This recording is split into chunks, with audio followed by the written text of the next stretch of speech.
Hello friends, আজকে আপনাদের জন্য নিয়ে চলে আসটা নতুন একটু ভিডিওটি হলো ডবল বিটের সিঁড়ি কিভাবে ফিটিং করবেন। না টেনে পুরোটা দেখো, দেখলে পুরোপুরি ফুল প্রসেসটা বুঝে যাবে। যারা নতুন কাজ করছো তাদের জন্য ভিডিওটা খুব উপকারী,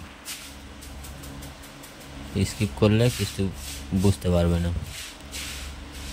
প্রথমে সিঁড়িতে জল দিয়ে নেবে, জল দিয়ে নেওয়ার পরে সিমেন্ট ভালো করে ছড়িয়ে নেবে, তার উপরে ফের একটু জল মারবে, মারার পরে ঝাঁটা দিয়ে যেমন এই করা হচ্ছে ঠিক এইভাবে করে নেবে, তাহলে সিঁড়িটা পুরো ঘোলা মারা হয়ে যাবে। এটা আমার সাইডে, এই যে সাইডটা দেখছো এই সাইডেও আমার লাগবে ওই হলুদ গ্রানাইটটাই আবার লাগবে সাইডে, সেই জন্য আমার লজিংটা সেই হিসাব করে রাখতে হবে। লজিংটা রাখার সময় আমি যে সুতোটা টাঙাচ্ছি এই সুতো থেকে আবার ওলন করে নিতে হবে।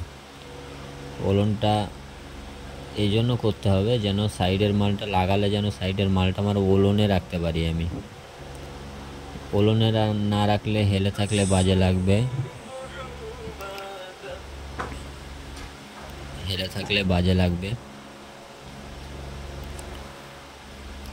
না টেনে পুরোটা দেখো, পুরোপুরি ফুল প্রসেস বুঝে যাবে। সুতোটা আমি টাঙিয়ে নিচ্ছি যতটা রাখার দরকার। ধরে নাও যে আমার ওই প্লাস্টারটা আছে বা ঢালাইটা আছে, সেখান থেকে সাইডে মার্বেল লাগাতে গেলে আমার এক পাতর লজিং দেখা যাচ্ছে 10 mm মশলা, তাহলে হয়ে গেল 15 আর 10 25 আর 15 mm পাথর, 25 আর 15 40 mm আমার প্লাস্টার থেকে বাইরে রাখতে হবে। তাহলে আমি পরে মার্বেলটা ভালোভাবে লাগাতে পারবো। আমি সেভাবেই সুতোটা বেঁধে নিলাম। এই প্রথম যে রাইজারটা দাঁড় করাচ্ছি এই রাইজার থেকেও সব কিছু মাপটা ঠিক রাখতে হবে। রাইজারটা থাকবে আমার আরও এক পাতর ভিতরে, সিঁড়ির ধাপটা যতটা আসবে তা থেকে 40 mm ভিতরে। তাহলে 40 mm ভিতরে হলে মার্বেলটা চাপলে ওটার গায়ে 15 mm চেপে যাবে, আরও 40 থেকে 15 মাইনাস তাহলে 35।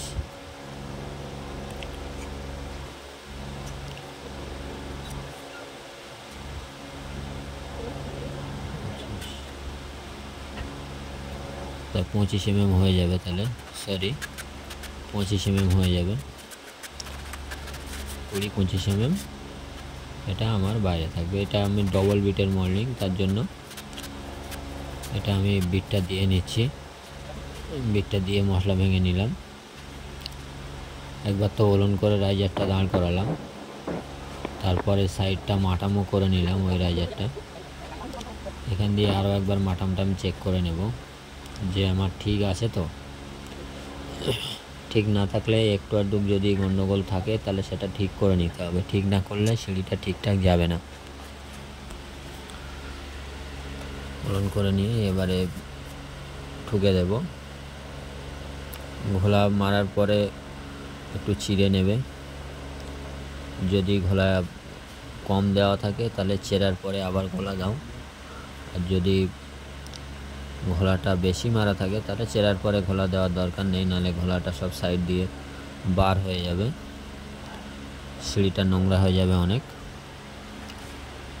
আর ঘোলাটা একটু বেশিই দেওয়া আছে তার জন্য আমি বেশি করলাম না, ঘোলাটা দিলাম না চেরার পরে। না টেনে পুরোটা দেখো, ফুল প্রসেস বুঝে যাবে।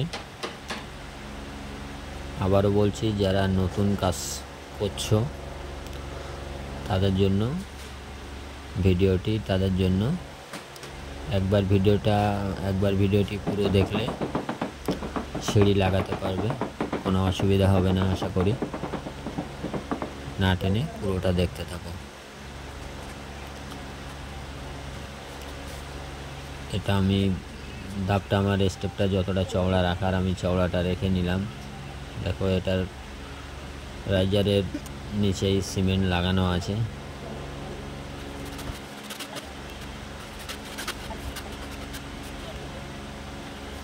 মশলা দেওয়ার পরে আবার ফের ঘোলা দিয়ে নিলাম, আবার নরম মশলা ভরে দেব। গরম মশলা ভরে দিলাম আমি, ভেজা মশলা। এটাও ঠিক একই পদ্ধতিতে লাগিয়ে দেব। না টেনে পুরোটা দেখতে থাকো, তাহলে পুরো প্রসেসটা বুঝে যাবে। মাটামটা কিভাবে করবে বা সিঁড়িটা কিভাবে ঠুকবে, কিভাবে ঠুকলে সিঁড়ি ঢপঢপে হবে না সেটাও বুঝতে পারবে।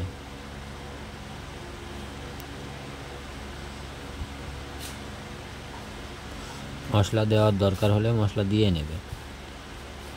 আর সিঁড়িটার ঢালটালও ঠিকঠাক রাখতে হবে।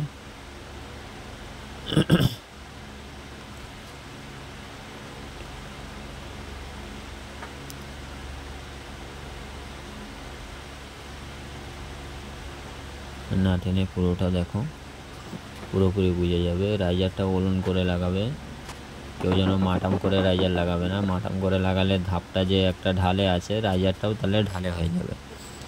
ধরে নাও তোমার 10টা রাইজার আছে, তাহলে 50 mm সিঁড়ি আগিয়ে আসবে, এদিকে চাতাল গিয়ে 50 mm বড় হয়ে যাবে। যদি 5 mm করে ঢাল দিয়ে থাকো, 5 10 50 mm চলে আসবে সিঁড়ি। সেটা না করে ওলন করে লাগাবে। সিঁড়ি যেটা ঢাল দেওয়ার ঢাল দিয়ে দেবে, ঢাল দেওয়ার পরে রাইজারটা তোমার ওলনে রাখতে হবে। ওলনে রাখলে কী হবে, তাহলে আর ওই সিঁড়িটার চাতালটা যেটা আছে ঠিক সেটাই থাকবে, বেশি কিছু হবে না।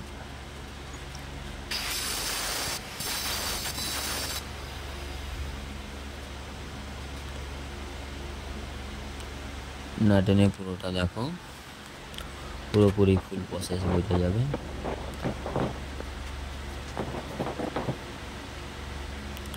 ভালো লাগলে লাইক কমেন্ট শেয়ার করো, সাবস্ক্রাইব করো। সাবস্ক্রাইব করার সঙ্গে সঙ্গে নোটিফিকেশান বেলটা অন করে দাও, তাহলে আমি যেসব ভিডিও ছাড়বো তাহলে সেসব ভিডিওগুলো সমস্ত ভিডিও তোমাদের নোটিফিকেশানের মাধ্যমে পেয়ে যাবে। তারপরে সিঁড়ি লাগিয়ে আমি অনেকটা উঠে আসলাম।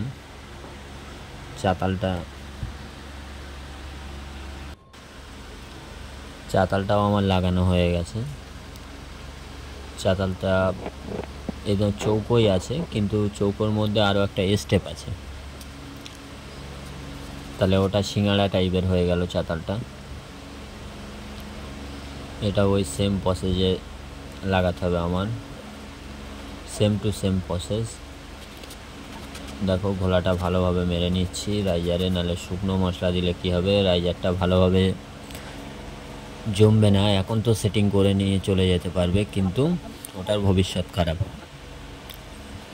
কাজ করার সময় একটা জিনিস মাথায় রাখতে হবে, যে ওই কাজটার ভবিষ্যৎ তোমাকেই সেট করতে হবে। কাজ ভালো করলে লাস্টিং ভালো দিন হবে, কাজ খারাপ করলে ওটা লাস্টিং ভালো দিন হবে না। এই জিনিসটা ভাববে না যে উপরে ধাপ লাগানো হয়ে গেল মানে টাইট হয়ে গেল রাইজার। হ্যাঁ, রাইজার টাইট হয়ে যাবে ঠিক আছে, কিন্তু রাইজারটা যাতে ভালো স্ট্রং হয় সেটা নিজেকে ভাবতে হবে। দেখতে থাকো পুরো ভিডিওটি। ভিডিওটা একটু লম্বা হয়ে গেছে, কিন্তু ভিডিওটা লম্বা না করলে তোমরা কিছু বুঝতে পারতে না, তার কারণে ভিডিওটা লম্বা করা। না টেনে পুরোটা দেখো, পুরোপুরি ফুল প্রসেসটা বুঝে যাবে। আশা করি পুরোপুরি বুঝতে পারবে। যে বুঝতে পারবে না, যে বন্ধু বুঝতে পারবে না, সে আমাকে কমেন্ট করবে, আমি তাকে বুঝিয়ে দেব।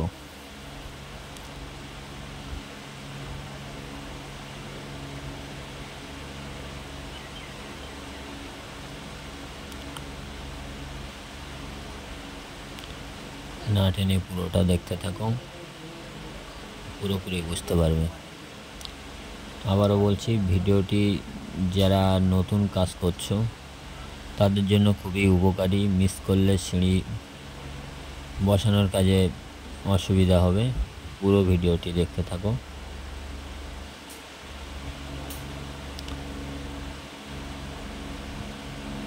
ঘোলাটাও ভালো রকম মারতে হবে। ঘোলা উল্টো পাল্টা একটু কম মারবো, যে নোংরা হওয়ার ভয়ে একটু কম মারবো, সেটা করলে হবে না।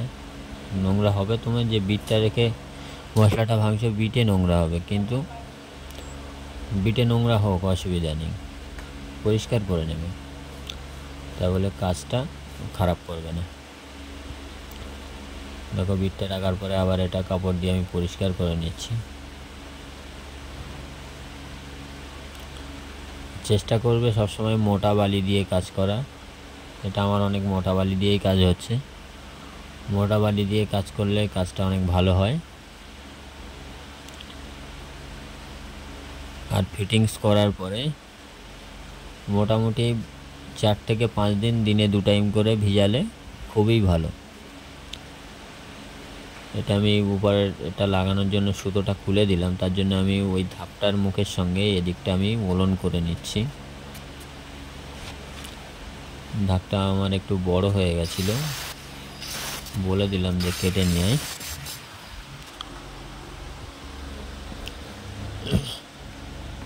দেখতে থাকো পুরো ভিডিওটি। ভালো লাগলে লাইক, কমেন্ট, শেয়ার করো, সাবস্ক্রাইব করো। সাবস্ক্রাইব করার সাথে সাথে নোটিফিকেশান বেলটি অন করে দাও, যাতে আমার চ্যানেলের নতুন কোনো ভিডিও ছাড়লে সবার আগে তোমরা দেখতে পাও।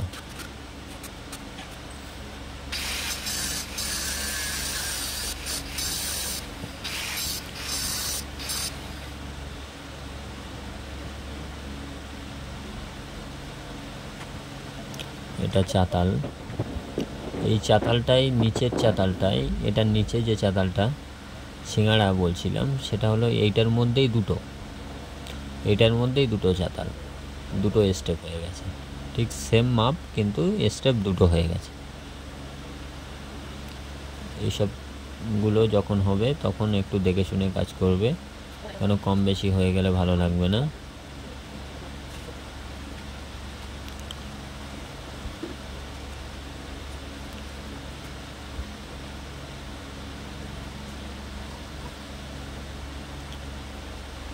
আশা করি ভিডিওটি পুরো বুঝতে পারছো যে কাজটা কেমনভাবে করতে হবে।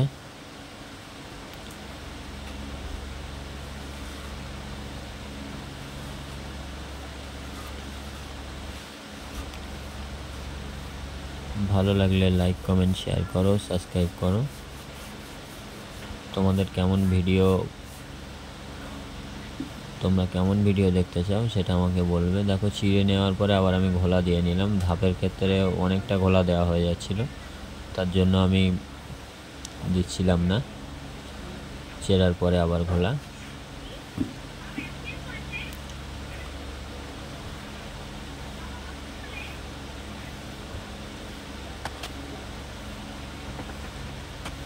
না টেনে পুরোটা দেখো, ফুল প্রসেসটা বুঝে যাবে। ভিডিওটি পুরো দেখার জন্য ধন্যবাদ। আশা করি ভিডিওটি পুরো বুঝতে পেরেছ। যে বন্ধু না বুঝতে পারবে আমাকে কমেন্ট করবে, কমেন্ট করলে আমি তার প্রবলেমটা সলভ করে দেব। আর কার কেমন ভিডিও প্রয়োজন কমেন্ট করে বলো। তুমি কমেন্ট করে বললে আমি সেই ধরনের ভিডিও আনার চেষ্টা করব। দেখো, লাগানোর পরে এই ধরনের লুক আসছে। ভালো লাগলে লাইক, কমেন্ট, শেয়ার করো, সাবস্ক্রাইব করো। সাবস্ক্রাইব করার সঙ্গে সঙ্গে নোটিফিকেশান বেলটা অন করে দাও, যাতে আমি যত নতুন ভিডিও ছাড়বো সমস্ত ভিডিওটা তোমাদের সবার আগে নোটিফিকেশানের মাধ্যমে পেয়ে যাও। দেখো, এটা নিচে আমার হোয়াইট মাল দেওয়া আছে, এবং ফুল মোল্ডিং করা আছে। দেখো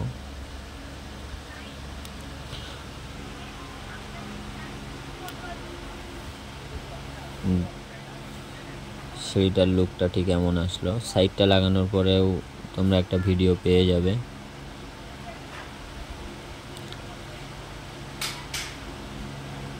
ভালো লাগলে লাইক করো, শেয়ার করো, সাবস্ক্রাইব করো।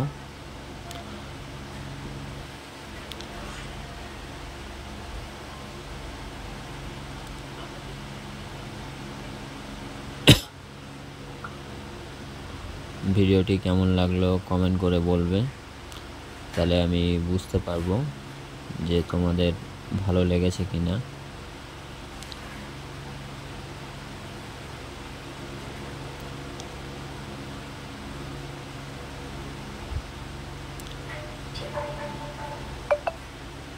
ভিডিওটি পুরো দেখার জন্য ধন্যবাদ।